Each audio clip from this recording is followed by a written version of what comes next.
एक वक्त का किस्सा है। एक गांव में मीठा और बिट्टू सब्जी की रेड़ी लगाया करते थे। आ जाओ ताजा ताजा सब्जी ले जाओ। इस मोटे बिट्टू से सब्जी मत लेना, इसकी सब्जी बहुत बासी होती है। मीठा इस तरह से आवाजें लगा लगा कर अपनी सब्जी बेचा करता था और बिट्टू से कोई भी सब्जी नहीं लेता था। बिट्टू गुस्से में मीठे के पास आता है। मीठे भाई, ये आपकी बहुत गलत बात है। आप मेरी सब्जियों की बुराइयां करके अपनी सब्जियां क्यों बेचते हो? अब मोटे पेट वाले गेंडे, ये कारोबार चलाने के ट्रिक होते हैं जो तुझ जैसे जाहिल इंसान को क्या पता। बिट्टू बहुत सीधा सादा था, उसकी कोई भी सब्जी नहीं बिकती और वो सारी सब्जी लेकर घर आ जाता। जबकि मीठा बहुत तेज था, वो सारी सब्जी बेचकर घर आता। सुना मीठे, कैसा रहा तेरा आज का दिन?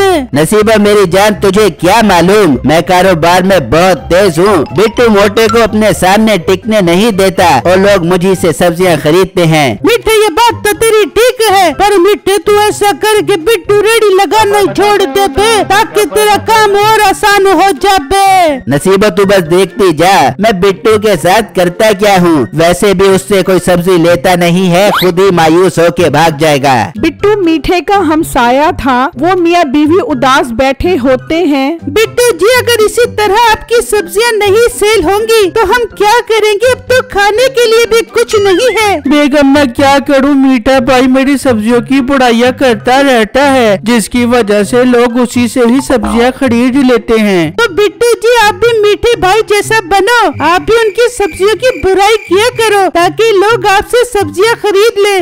नहीं बेगम, मैं ऐसा नहीं करूँगा। वैसे भी रिज़्क देने वाली तो अल्लाह की जात है, मुझे पूरी उम्मीद है अल्लाह मेरी मदद जरूर करेगा। अच्छा बेगम, खाने को कुछ है तो दे दो, बहुत जोर की भूख लग रही है। बिट्टू जी, खाने में कुछ नहीं है। तो बेगम एक काम करो, सब्जी तो बिकी नहीं, आप सब्जी ही पका लो। बिट्टू जी, घी मसाले सब खत्म हो गए हैं, सब्जी भी नहीं बन सकती अब तो। वो बातें कर रहे होते हैं तो एक बूढ़ी औरत आती है। बेटा बेटा, खाने को कुछ मिल सकता है? मैं बहुत भूखी हूँ, मेरे घर में बच्चे भी भूखे बैठे हैं। माँ जी, हमारे घर में खाने के लिए कुछ नहीं है, हम भी भूखे बैठे हैं। बिट्टू, आप एक काम करो, मीठे भाई के घर से कुछ खाने के लिए ले आओ। हाँ बेगम, ये तुमने ठीक कहा। माँ जी आप रुको, मैं कुछ करता हूँ। फिर बिट्टू घर से निकलता है और मीठे के घर आ जाता है। मीठे भाई, खाने को कुछ मिल सकता है? बहुत भूख लगी है। देख नसीबो, इस मोटे को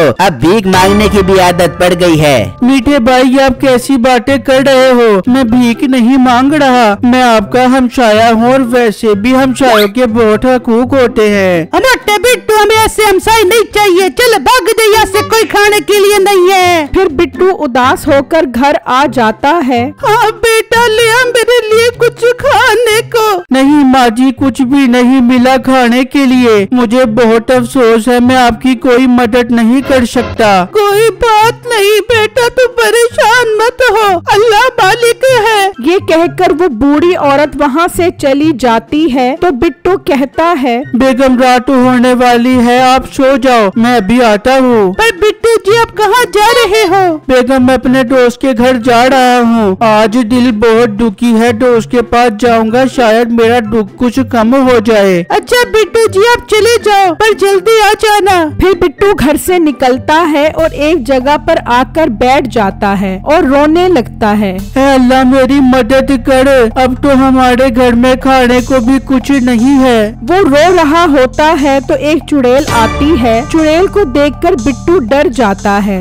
इंसान, तू डर मत, मैं तुझे कुछ नहीं कहती, तू ये बता तू क्यों रो रहा है? चुड़ैल आंटी, वो बात ये है कि हम बहुत परेशान हैं, घर में खाने के लिए कुछ नहीं है और काम भी नहीं चल रहा। अगर इसी तरह रहा तो मेरी खुदकुशी करने की नौबत आ जाएगी। नहीं, ऐसी मायूसी वाली बात नहीं करते, मैं तेरी मदद करती हूँ। तो एक काम कर, इस गाँव में जो जंगल है वहाँ एक कुआं है, उसमें खजाना है, तू उसमें से इतना ली जिससे तेरी जिंदगी अच्छी गुजर सके। चुड़ैल आंटी आपका बहुत बहुत शुक्रिया। मैं सुबह होते ही अपनी बीवी के साथ वहाँ चला जाऊँगा। ठीक है इंसान, और हाँ अगर मेरी जरूरत पड़े तो मुझे चुड़ैल खाला कहकर बोलती मैं आ जाऊंगी। फिर अगले दिन बिट्टू और उसकी बीवी घर से निकलते हैं और जंगल के रास्ते आ जाते हैं। बिट्टू जी ये जंगल तो बहुत बड़ा है, हमें यहाँ कुआं कैसे मिलेगा? बेगम इधर उधर देखती जाओ, हमें कुआं जरूर मिलेगा। वो जंगल में काफी आगे आ जाते हैं तो बिट्टू की नजर कुएं पर पड़ती है। बेगम वो देखो, वो रहा कुआं। फिर वो कुएं पर आते हैं तो देखते हैं बिट्टू ये कुआं तो पानी से भरा हुआ है, अब इसमें कैसे जाएंगे? रुको बेगम मैं कुछ करता हूँ, हमारा पड़ गया है मुसीबत से पाला, आ जाओ इधर चुड़ैल खाला। तो चुड़ैल आ जाती है। हाँ इंसान मुझे क्यों बुलाया? चुड़ैल आंटी इस कुएं में तो पानी है, हम अंदर कैसे जाएंगे? रुक इंसान मैं कुछ करती हूँ, कुएं तेरे है बहुत चर्चे बना दे इसमें रास्ते। तो कुएं में जाने का रास्ता बन जाता है। फिर चुड़ैल गायब हो जाती है और बिट्टू और उसकी बीवी कुएं में आ जाते हैं और देखकर हैरान हो जाते हैं कि उसमें बहुत सारा खजाना होता है। चलो बेगम अब इसमें से अपनी जरूरत के मुताबिक सोना निकाल लेते हैं। फिर वो सोना भरने लग जाते हैं और फिर वो सोना लेकर जा रहे होते हैं तो वही बूढ़ी औरत मिलती है। बेटा आज तो कुछ मदद करता जा। तो बिट्टू उसे एक सोने का सिक्का देता है। बेटा ये तो सोने का सिक्का है। हाँ माँ जी आप इसे बेचकर खाने के लिए कुछ ले जाना। फिर वो वहाँ से चले जाते हैं और वो बूढ़ी औरत सुनारे के पास आती है। बेटा मुझे ये सोने का सिक्का बेचना है। पर बुढ़िया तेरे पास ये कहाँ से आया? बेटा मुझे ये इस गांव में अल्लाह का नेक बंदा बिट्टू है उसने दिया है। अच्छा बिट्टू मोटा उसे तो मैं जानता हूँ। बुढ़िया मैं तुझे सिक्के के 10,000 रुपए दूंगा। ठीक है बेटा दे दे मुझे 10,000। फिर वो बूढ़ी औरत पैसे लेकर वहाँ से चली जाती है और सुनारा भागता हुआ मीठे के पास आता है और उसे सारी बातें बताता है। ये सुनकर मीठा और नसीबो हैरान रह जाते हैं। अच्छा यार तू अब चल, मैं कुछ करता हूँ। फिर वो सुनारा वहाँ से चला जाता है तो नसीबो कहती है बेटे ये क्या इस मोटे बिट्टू के पास ये सोने का सिक्का कहाँ से आ गया? जरूर उसके हाथ कोई सोने का खजाना लग गया होगा। नसीबो तू एक काम कर, मोटे बिट्टू को बहाने से बुला।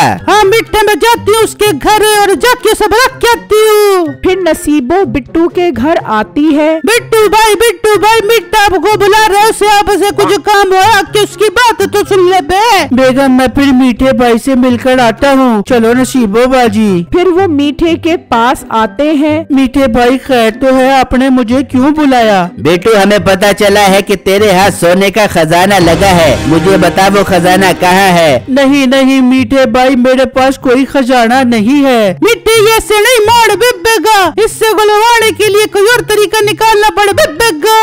फिर वो बिट्टू को डंडों से मारते हैं। नहीं मुझे मत मारो, मैं बताता हूँ। तो बिट्टू उन्हें सारी बातें बता देता है। चल नसीबो अभी निकलते हैं उस जंगल में। फिर नसीबो और मीठा वहाँ से निकल पड़ते हैं और बिट्टू रोता हुआ घर आता है। हाय बिट्टू जी क्या हुआ, आप क्यों रो रहे हो? तो बिट्टू अपनी बेगम को सारी बातें बताता है, जबकि नसीबो और मीठा कुएं तक पहुँच जाते हैं। नसीबो आखिर मिल गया हमें खजाने वाला कुआं। जबकि दूसरी तरफ बिट्टू रो रहा होता है तो उसकी बीवी कहती है बिट्टू जी आप एक काम करो, आप चुड़ैल को बुलाकर सारी बातें बताओ। हाँ बेगम मैं ऐसा ही करता हूँ, हमारा पड़ गया है मुसीबत से पाला, इधर आ जाओ चुड़ैल खाला। तो चुड़ैल आ जाती है।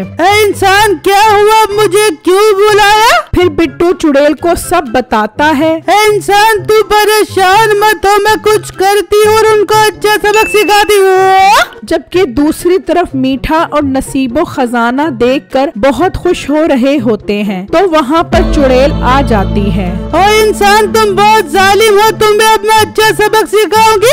नहीं चुड़ैल बाजी हम जालिम नहीं है, हम तो बहुत मासूम हैं। तुम जितने मासूम हो मुझे सब पता चल गया, अब तुम मरने के लिए तैयार हो जाओ। नहीं चुड़ैल बाजी हमें मत मारना, हमें माफ कर दे। चुप करो खबीस लोगो, एक कुएं तेरी है बहुत चर्ची, इसमें भर दे कुएं में पानी भर जाता है और वो दोनों कुएं में डूबकर मर जाते हैं।